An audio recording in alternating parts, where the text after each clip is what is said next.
আচ্ছা দর্শক বন্ধু, এখানে প্রশ্নটি ভালো করে দেখে নিন। 9টি ক্রমিক সংখ্যার সমষ্টি 630 হলে বড় সংখ্যাটি কত? ক্রমিক সংখ্যা যখনই বের করতে হবে আমরা কি করব, এই যে 630 সংখ্যাটি রয়েছে ভাগ করুন 9 দিয়ে, 9 সাথে 63, দেখুন 70 হয়ে গেছে, এটি হলো 70।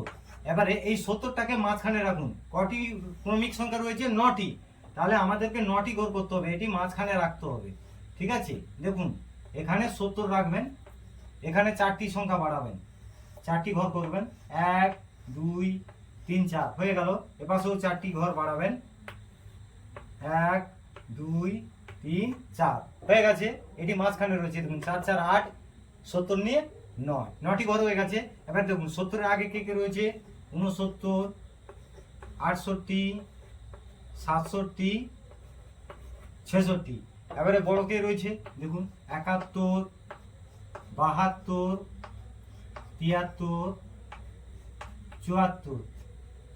তাহলে বড় সংখ্যাটি, যেহেতু ক্রমিক সংখ্যা বড় সংখ্যা চাইছে, তাহলে বড় সংখ্যা হবে কত? 74। মানে অপশানে কি রয়েছে ভালো করে দেখুন, অপশন নম্বর সি, এটি হলো রাইট অ্যান্সার। তবে হ্যাঁ, এই ধরনের প্রশ্ন কিন্তু পরীক্ষাতে বারবার আসে, মনে রাখবেন।